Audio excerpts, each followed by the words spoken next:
soy María Fernanda Orozco, socia fundadora de Consulta, y el día de hoy vamos a estar hablando del modelo de aportación de tierra.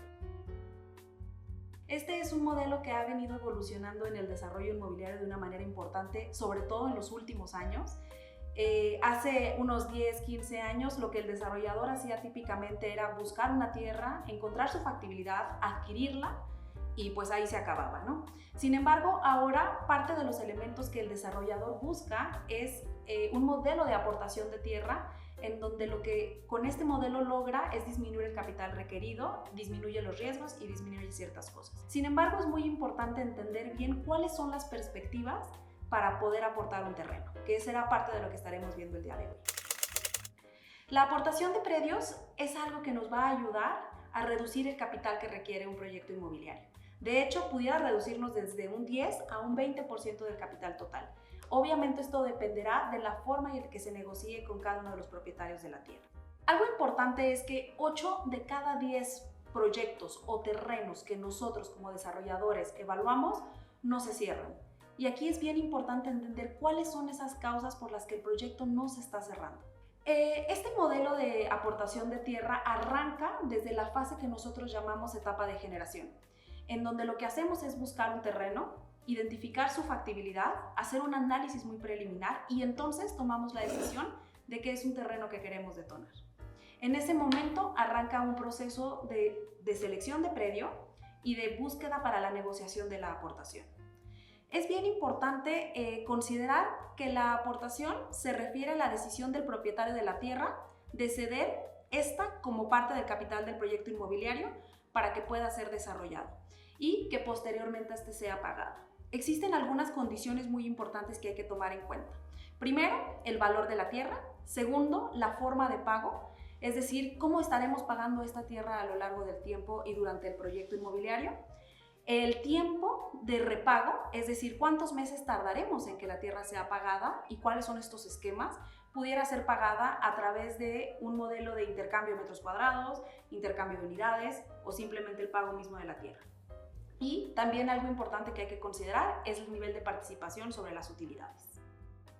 Pero es bien importante identificar cuáles son realmente estas mejores prácticas en el modelo de aportación de tierra que nos van a permitir realmente lograr un proyecto exitoso.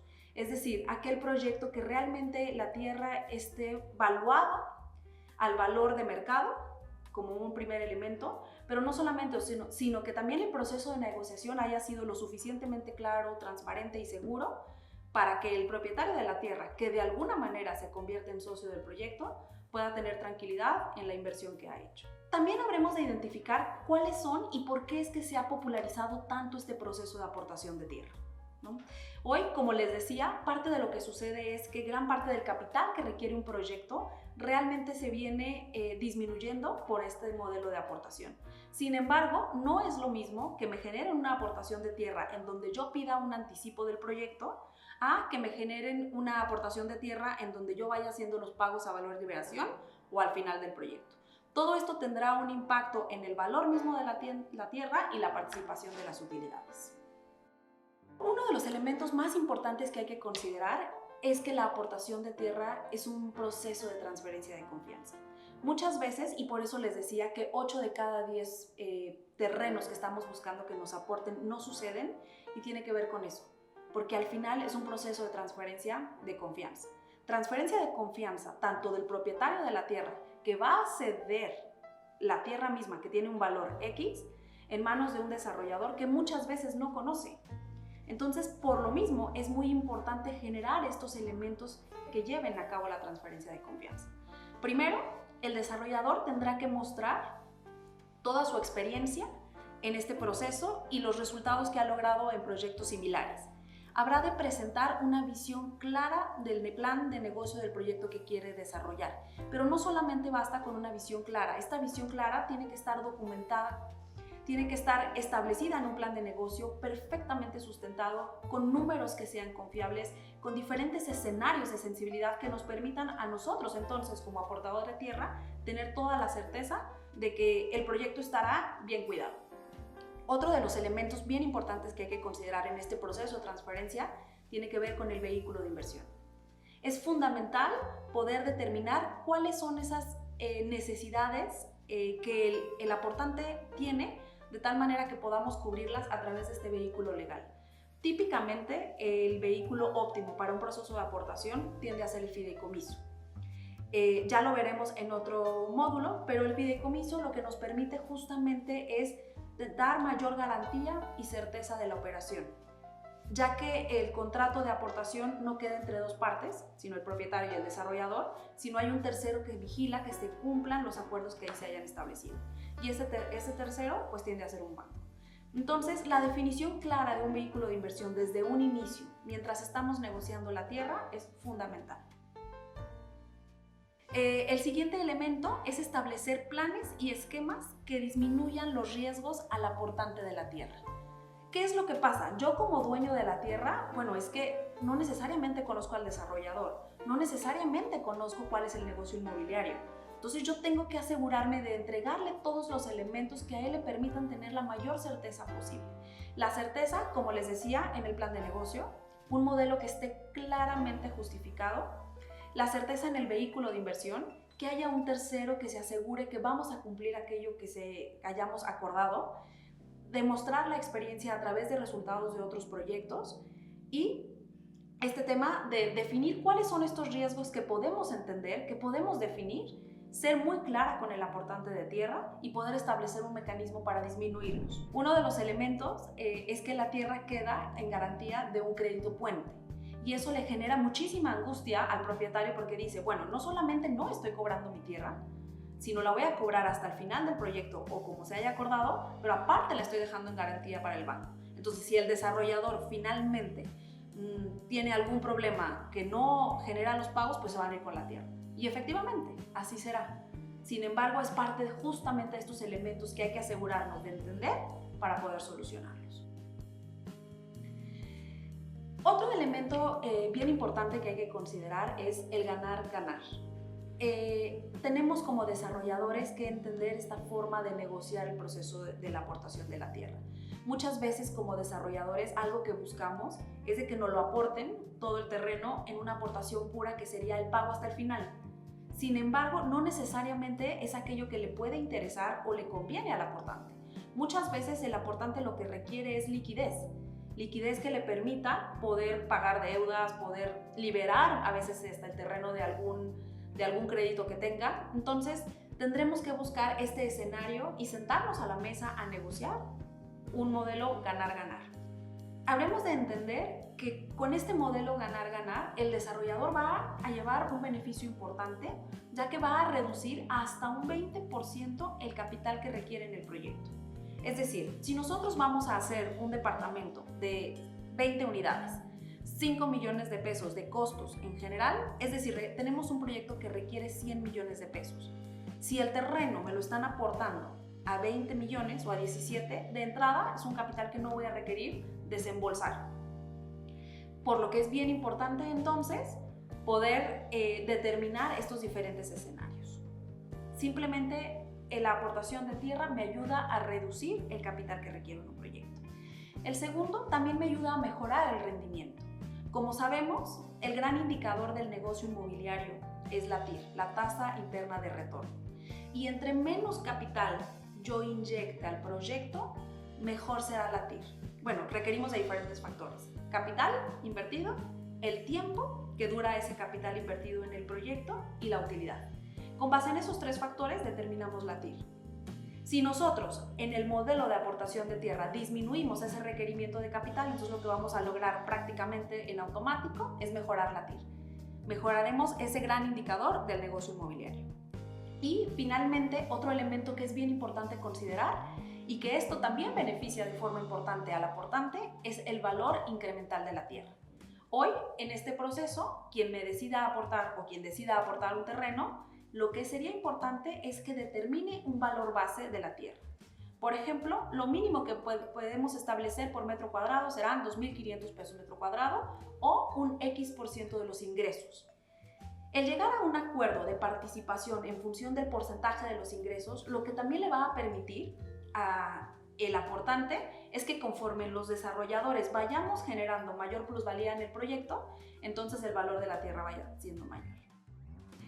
En este proceso de inversión en un proyecto inmobiliario tenemos 4 fuentes diferentes de capitalización. La primera fuente tiene que ver con un crédito puente como todos los desarrolladores lo conocemos. La otra fuente de capitalización es el capital privado.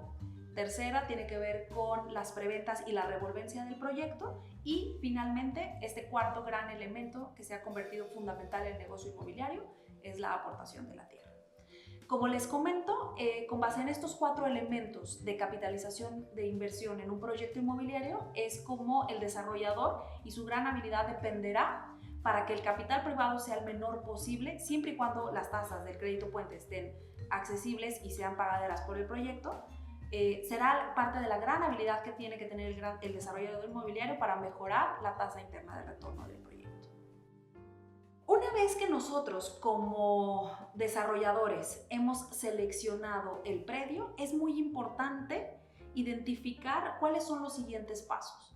Y el paso inmediato, una vez que yo ya hice un análisis muy preliminar, pero aquí quiero ser muy clara, muy preliminar de un proyecto, de un terreno, entonces yo me tengo que acercar al propietario para negociar el proceso de aportación o en su caso la compraventa a plazos, que aquí lo veremos más adelante, pero es diferente. Es diferente un proceso de compraventa a plazos que un proceso de aportación. Es algo distinto. Tiene reglas y se requiere hasta un contrato diferente. Entonces, es muy importante que yo me acerque con el propietario para cerrar y empezar a negociar el terreno. Muchas veces, gran parte de los desarrolladores lo que realmente hacen es avanzar con los estudios más detallados del proyecto. Hacen estudio de mercado, hacen los estudios topográficos, mecánica de suelos, empiezan a hacer una serie de análisis cuando todavía ni siquiera tienen cerrado y con certeza la tierra. Y eso justamente lo que genera es una inversión muy importante por parte del desarrollador para estudiar el terreno, para llegar a un plan de negocio, cuando lo que no tiene es acordado en un documento con el propietario que estaría de acuerdo en aportarlo y las condiciones en aportarlo. Y en ese sentido es muy importante entonces llegar a este paso que tiene que ver con al menos hacer una carta de promesa de aportación. En este momento lo que hacemos como desarrolladores es acercarnos con cada uno de los propietarios de la tierra, determinamos cuáles son las condiciones para la aportación de la misma. Si va a haber algún tipo de anticipo, cuánto es el valor, cuál es el tiempo estimado en el que le pensamos hacer el repago de la tierra, si va a ser a valor de liberación. ¿Qué significa valor de liberación? Valor de liberación es pagar la tierra en función de un porcentaje de los ingresos que el proyecto vaya teniendo. Si nosotros entonces hicimos el acuerdo a través de un fideicomiso, este valor de liberación lo que sucede es que se le instruye al fiduciario que por cada peso que yo ingrese de venta, el X% que hayamos acordado en automático se le paga al dueño de la tierra. ¿Esto qué garantiza? Que él tenga sus pagos en tiempo y forma una vez que el ingreso se haya dado. Pero también garantiza que conforme yo como desarrollador vaya incrementando mis precios, entonces el propietario de tierra tendrá mejores condiciones. Y todo esto supervisado por un banco. Por eso les comento que es muy importante en este proceso, cuando hay valor de liberación o una aportación plena, pues que haya un fiduciario en medio. Entonces tenemos, como les digo, primer elemento, tenemos que determinar el precio de la tierra. En ese convenio o contrato previo de promesa de aportación hay que determinar cuál es el valor mínimo bajo el cual estaríamos pagando la tierra y o un porcentaje de los ingresos. Cualquiera de las dos o ambas. Es decir, yo le puedo decir al propietario de la tierra, te voy a pagar 2.500 pesos por metro cuadrado o un 15% sobre los ingresos, lo que sea que resulte más alto. Se establece la forma de pago como segundo elemento. Es decir, cuánto es lo que tú vas a querer si es que requieres un anticipo, si es que requieres de alguna manera pagos parciales. Nada más cuidado, aquí hay que saber que cuando hay anticipos y pagos parciales fijos, no es una aportación, es un contrato de promesa de compraventa a plazos. Entonces, el plazo, la forma, ¿en qué momento te voy a pagar todo el proyecto? Puede ser a valor liberación o puede ser al final del terreno, o podemos determinar para fines de no afectar el flujo del proyecto que si el valor de liberación habíamos establecido un 15%, yo te puedo ir abonando un 7% y el otro 8% restante lo dejamos hasta el final, es decir, se acumula. ¿Qué es bien importante aquí entender? Que en función del riesgo será el beneficio para el aportante de la tierra. Entre más riesgo percibido exista, mayor beneficio tendrá. Es decir, si hiciéramos una compraventa transparente de un terreno, a lo mejor yo lo voy a comprar en 10 millones de pesos. Sin embargo, si tú me lo aportas, el valor tendrá que ser diferente, porque llevas un riesgo. Pero si me lo aportas con un anticipo, es muy diferente a que vayas al 100% al final, ¿no? Ahorita más adelante vamos a ver cómo pueden ir evolucionando esos valores de tierra en función de la forma de pago. Otro elemento que hay que considerar en esta carta o en este contrato de promesa de aportación es el vehículo bajo el cual lo vamos a hacer. Aquí, en este momento, ya hay que negociar con el propietario de la tierra si vamos a hacer alguna empresa donde él se va a subir como socio, o si vamos a integrar un fideicomiso, qué tipo de fideicomiso es, cuál va a ser su participación en el fideicomiso, es decir, él va a estar participando como parte del comité técnico, cuántos asientos va a tener el comité técnico, qué decisiones tendrá que tomar. Y el cuarto elemento que es fundamental, que se tiene que aclarar desde ese momento, tiene que ver con dejar el terreno en garantía para un crédito puente. Muchas veces lo que hemos notado es de que este elemento le genera ciertamente mucha fricción al desarrollador y al propietario de la tierra en función de, bueno, me estás pidiendo que te deje mi terreno sin nada a cambio. Y aparte me dices que pues lo firme y lo grabe para que te den un crédito, pues mucho riesgo viene para mí como aportante de tierra. Pero es bien importante que eso se platique desde este momento, porque puede ser algo que pueda terminar con cualquier acuerdo o cualquier negociación. Entonces, tenemos estos 4 elementos que hay que considerar para poder firmar este convenio. Y una vez que tengamos el convenio, ¿qué es lo que dice este convenio? Este convenio no es un contrato que nos va a obligar a inmediatamente hacer el estudio. Lo que normalmente haríamos con este convenio es pedir tiempo. Entonces yo me acerco con el desarrollador, con el aportante de la tierra, llegamos al acuerdo de todos estos parámetros que les he comentado y entonces establecemos un tiempo que sea óptimo para ambos, 45 o 60 días, en donde tú como propietario de tierra me permites a mí, desarrollador, en ese plazo de tiempo, tener la certeza de que no vas a promocionar ese terreno, para yo poder en ese momento hacer todos los estudios que sean necesarios. Y entonces, ahora sí, generar todas las inversiones que requiere el proyecto.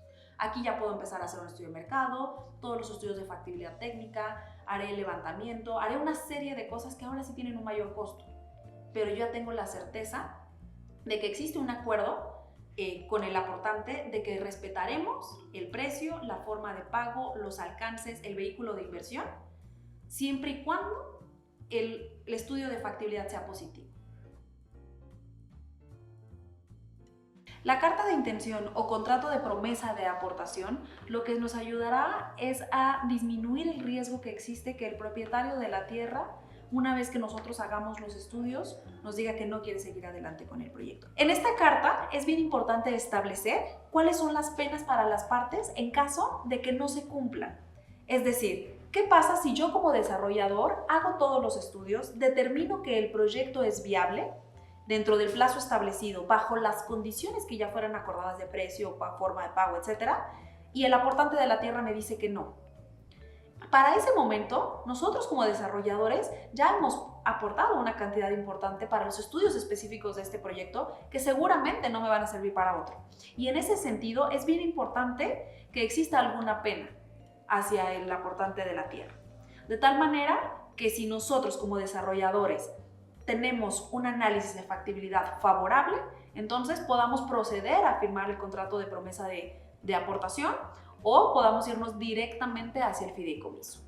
Otro de los elementos fundamentales para el modelo de aportación de tierra tiene que ver con la definición del valor de la tierra. Es bien importante entender que la tierra vale lo que se puede hacer en ella. Si bien podemos tener datos y valores comparables de terrenos similares en la zona, el mejor dato es aquel que nos va a permitir identificar qué puedo yo hacer ahí, qué puedo hacer desde el punto inmobiliario en ese terreno. Es decir, para eso habremos de hacer estos estudios que nos permitan determinar si puedo hacer departamentos, si puedo hacer oficinas, si puedo hacer un centro comercial, si puedo hacer vertical o si puedo hacer unos usos mixtos. Con base en esto, nosotros vamos a determinar el valor de la tierra. Y el valor de la tierra nosotros lo podemos hacer en función de un porcentaje. Un porcentaje de los ingresos como valor de la tierra. ¿Cuál es ese porcentaje de los ingresos? Varía en función del segmento al cual vaya dirigido. No es lo mismo el valor de la tierra para un segmento de vivienda interés social o vivienda económica que para aquel segmento residencial plus. Típicamente, para el segmento de vivienda económica, pudiéramos estar hablando de valores que van entre los 6 hasta máximo un 10% del valor de la tierra.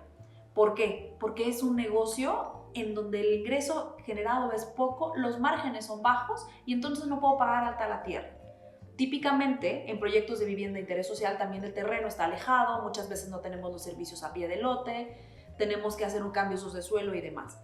Sin embargo, cuando hacemos, por ejemplo, vivienda residencial plus vertical, entonces podemos llegar a otros valores completamente distintos en función del porcentaje del ingreso. Por ejemplo, en vivienda residencial pudiéramos estar hablando que pudiera ir desde el 15 hasta el 18%. Sin embargo, estos datos que les mostramos no necesariamente son rígidos. Al final son datos y marcos de referencia que nos van a permitir tener un dato para poder modelarlo en nuestro modelo financiero. Sin embargo, a estos números hay que darles textura. Y la textura viene dada en función de otros elementos que nos permiten identificar la factibilidad y factores de atractividad de la tierra. Es decir, no vale lo mismo un terreno que está ubicado en Polanco a un terreno que está ubicado en la Colonia del Valle, en Ciudad de México, o a un terreno que está ubicado en el Estado de México. Aun cuando vayamos a hacer vivienda residencial plus de X valor. Esto también tiene que ver con el nivel de oferta que tengamos. Qué tan complejo es obtener un terreno. Y en función de estos otros elementos que ahora los vamos a ver, es donde le damos textura.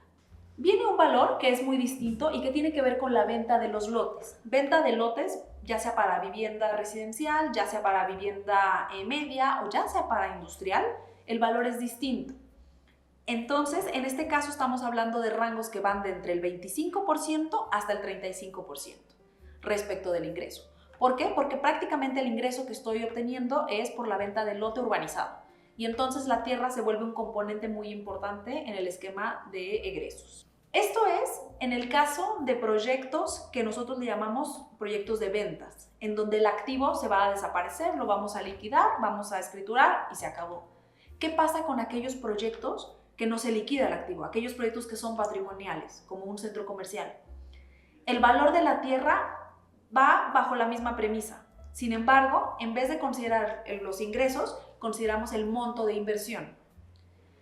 Típicamente, el monto de inversión tiende a ser menor, o debiera ser menor que los ingresos, y en ese sentido, el porcentaje del valor de la tierra es mayor.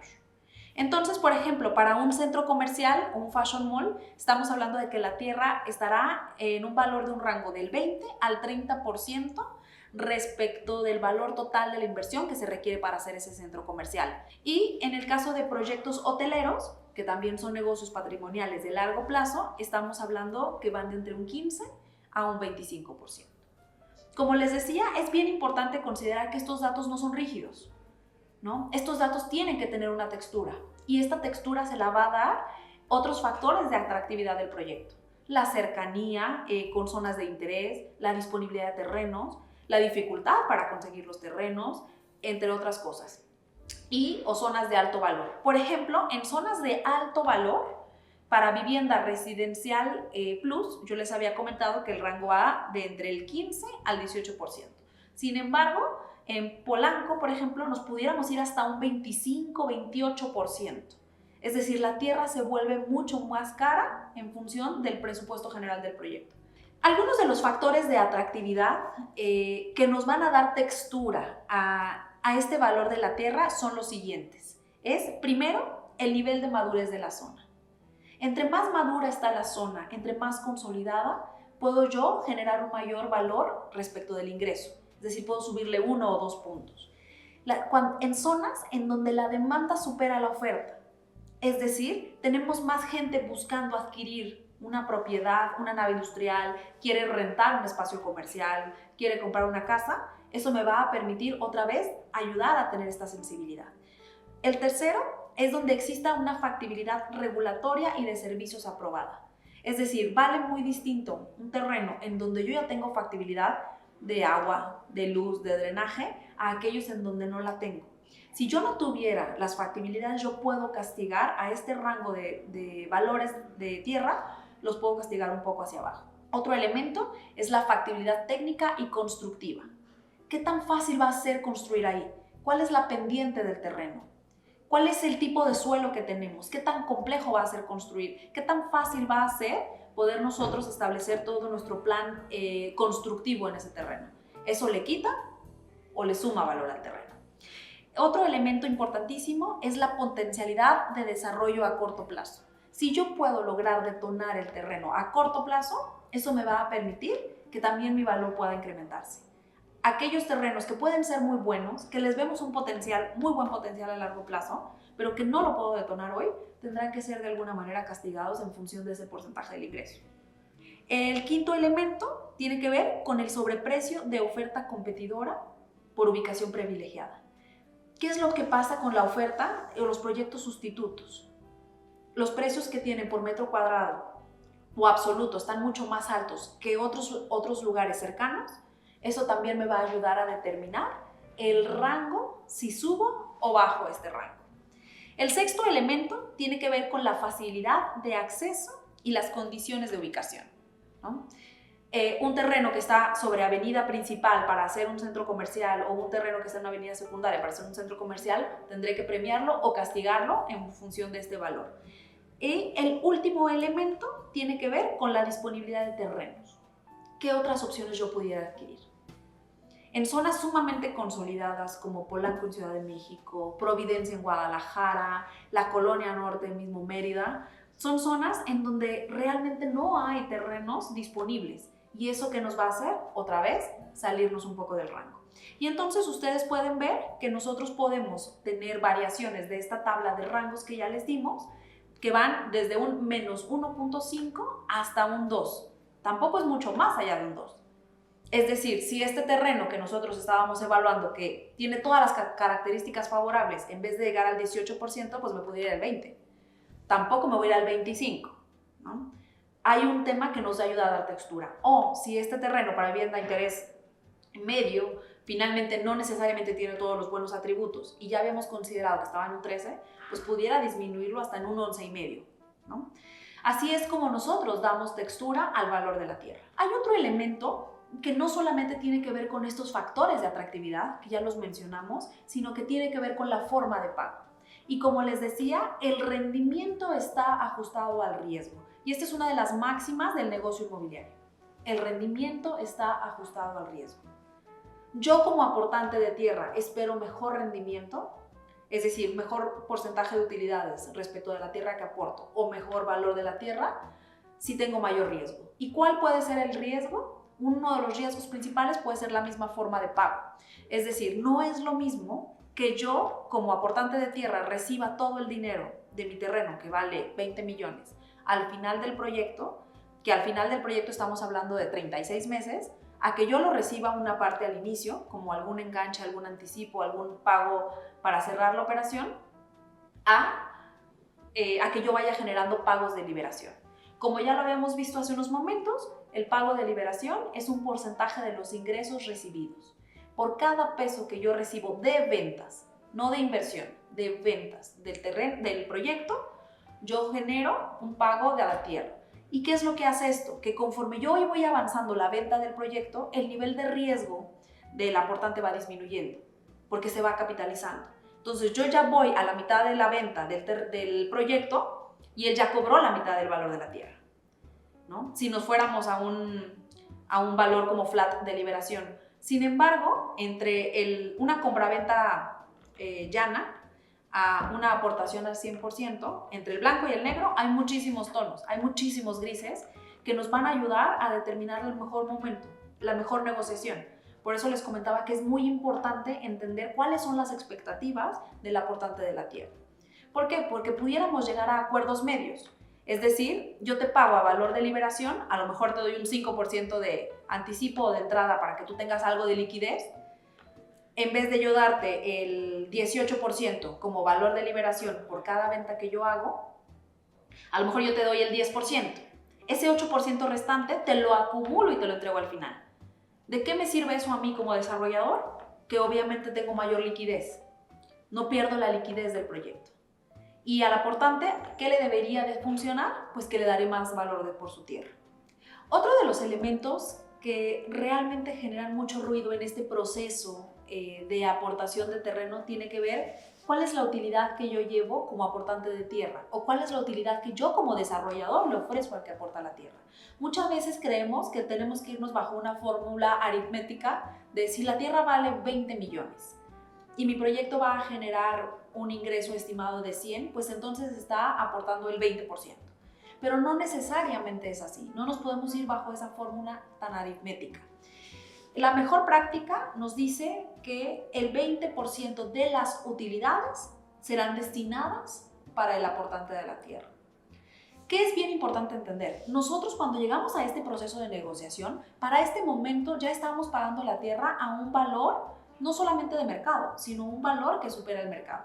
Un valor que va a compensar el riesgo del aportante.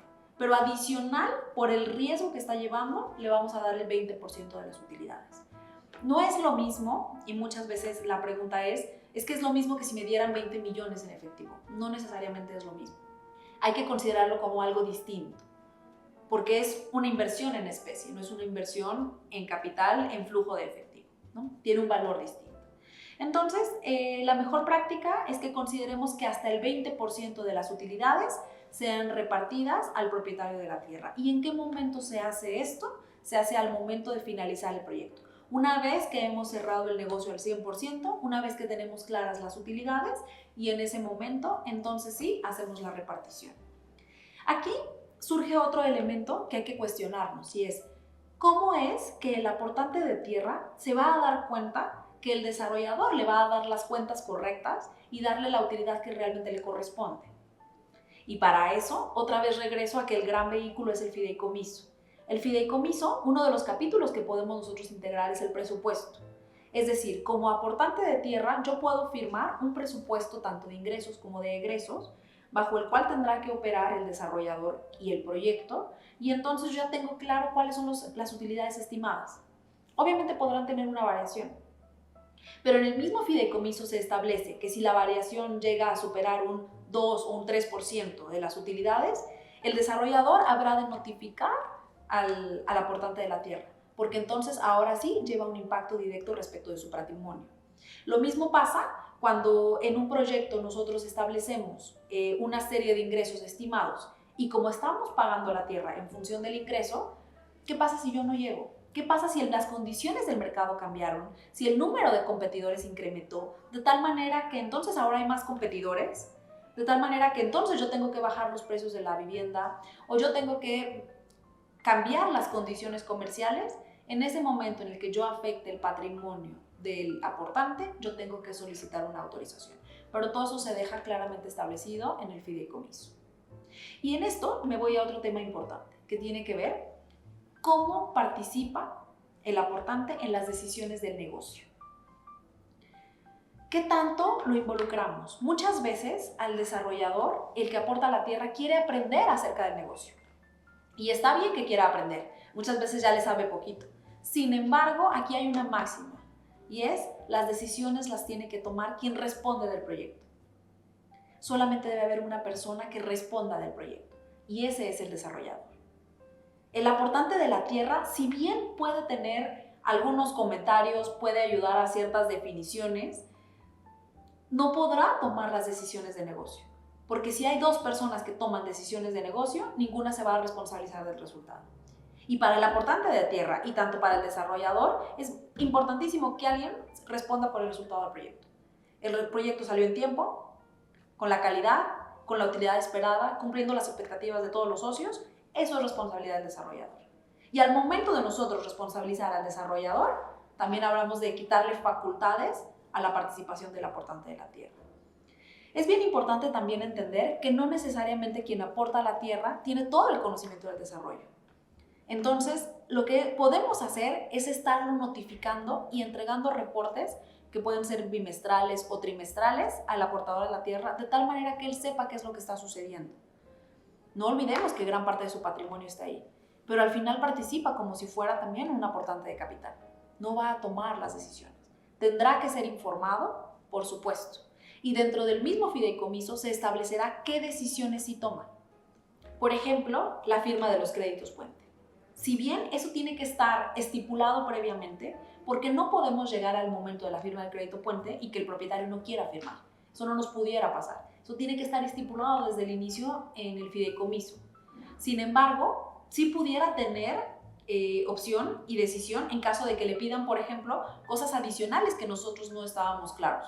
Puede que sea parte de un obligado solidario. Entonces, en ese momento habrá de decidir si acepta o no acepta. Si la condición no fue clara, entonces, y no estuvo establecida previamente, pues entonces sí hay opciones que tiene que tomar de decisión el aportante de la tierra. Entonces, es importante definir con toda claridad cuál va a ser el nivel de participación del aportante de la tierra en el proyecto. La mejor práctica sugiere que su nivel de participación sea el menor posible. Como veíamos, esto tiene que ver con el nivel de conocimientos y con la responsabilidad del proyecto. Sin embargo, hay 5 cosas en las que sí tendría que participar. Primero, en la firma del plan de negocio. Es importantísimo que él firme este plan de negocio en donde el desarrollador se está comprometiendo a una serie de ingresos y a una serie de costos y a la utilidad, a los tiempos generales del proyecto. Todo aportante tendría que estar firmando un plan de negocio. El siguiente elemento es la participación en el comité técnico. Pero esta participación en el comité técnico hay que definir cuántos asientos va a tener el propietario de la tierra y cuáles son aquellas decisiones que se tomarán dentro del comité técnico. El siguiente tiene derecho a recibir los reportes, ya sean bimestrales o trimestrales, los reportes con toda la suficiencia de la información que al desarrollador le permitan tener la tranquilidad de que el proyecto va en tiempo y en orden, como fue acordado dentro del plan de negocio. El siguiente tiene derecho a estar notificado y a firmar cambios en el plan de negocio. En caso de que el proyecto necesite una modificación en los ingresos, en específico que disminuyan o un incremento de costos que afecte directamente a la utilidad, entonces el aportante de tierra tendrá que firmar cualquier cambio en el plan de negocio. Y finalmente, la firma del crédito puente. Él tendrá que estar enterado de cuáles son las condiciones bajo las cuales se está firmando el crédito puente. Nosotros nos tocó, por ejemplo, un caso que fue muy interesante, en donde el aportante de la tierra tenía temor de firmar el crédito puente. ¿Por qué? Porque estaba dejando en garantía toda su propiedad. Entonces, parte de los buenos acuerdos a los que se llegó en este proceso de negociación de ganar-ganar con el desarrollador fue decir, únicamente te voy a permitir que se grabe un X% de la tierra. Pero conforme tú me vayas generando pagos a valor de liberación, entonces va a ir incrementando ese porcentaje que tú puedes grabar. En un inicio, el acuerdo es, puedes grabar el 30% del valor del terreno. Pero entonces, al momento de haberle pagado el 20% del valor de su tierra con pagos a liberación, entonces nosotros ya podíamos grabar el terreno a un 50%, lo cual era lo justo y necesario para obtener ese crédito puente. Este tipo de acuerdos se habrán de especificar tanto en el contrato, convenio y en el fideicomiso para que estén perfectamente claros para todas las partes. El último elemento que tenemos que considerar es el fideicomiso. Nosotros siempre decimos que un fideicomiso es tan bueno o tan malo como se redacte. El fideicomiso en sí mismo no significa más nada que un contrato vigilado por un tercero. No significa más que eso. Y entonces es fundamental que el fideicomiso esté perfectamente redactado y que incluya todas aquellas cosas que fueron negociadas, de tal manera que tanto el desarrollador tenga la protección, como el aportante de la tierra esté protegido, así como los inversionistas de capital estén protegidos. El fideicomiso es un elemento fundamental.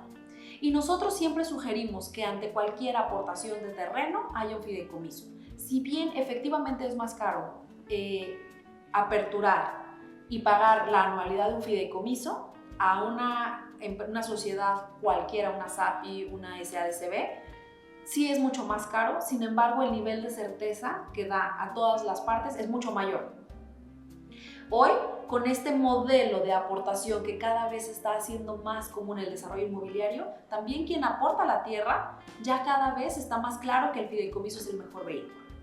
Típicamente, un fideicomiso tiende a tener valores de apertura de entre 40 a 70 mil pesos, más la anualidad, y la anualidad dependerá del tipo de fideicomiso. Si es un fideicomiso de garantía, si es un fideicomiso de administración, si es un fideicomiso empresarial, tendrá que tener diferentes valores. Pero es importante que el desarrollador considere este costo del vehículo legal desde el momento en el que hace su plan de negocio. Ya sabemos que si vamos a ir por una aportación de terreno parcial o total, el mejor vehículo será el fideicomiso. Y que de hecho nos conviene porque no solamente subimos al aportante de tierra, subimos a todo aquel que aporte capital. ¿Cuáles son los elementos que tenemos que definir en un fideicomiso? Y fundamentalmente son 9 elementos que hay que tener en consideración para definir un fideicomiso. El primero es tener claro los derechos y las obligaciones de cada uno de los fideicomitentes. ¿Cuál es mi derecho y cuál es mi obligación como desarrollador? ¿Cuál es el derecho y cuál es la obligación del aportante de tierra, del inversionista? ¿Cuáles son los derechos y obligaciones? El segundo elemento que tenemos que tener claro es la constitución de un comité técnico. ¿Cuántas personas van a formar el comité técnico? ¿Quiénes formarían el comité técnico? ¿Quiénes serían los suplentes del comité técnico? Y sobre todo, ¿cuáles serían aquellas decisiones que van a tomar en el comité técnico? ¿En qué momento se reúne? ¿Cómo solicito que se reúna el comité técnico? Si hay fechas específicas, si hay que hacer una solicitud, con cuánto tiempo, cómo va a operar el comité técnico. Ya que las decisiones fundamentales del negocio habrán de tomarse ahí, o sobre todo cuando haya cambios en el plan de negocio. Otro elemento fundamental que tiene que tener el tercero es la prelación de pagos y la distribución de ingresos. En el fideicomiso tenemos que establecer lo que se llama la prelación de pagos. Una vez que se genere el ingreso, ¿a quién voy a pagar primero? Típicamente, el mismo fiduciario nos instruye que lo primero que se paga es el fiduciario mismo, el banco.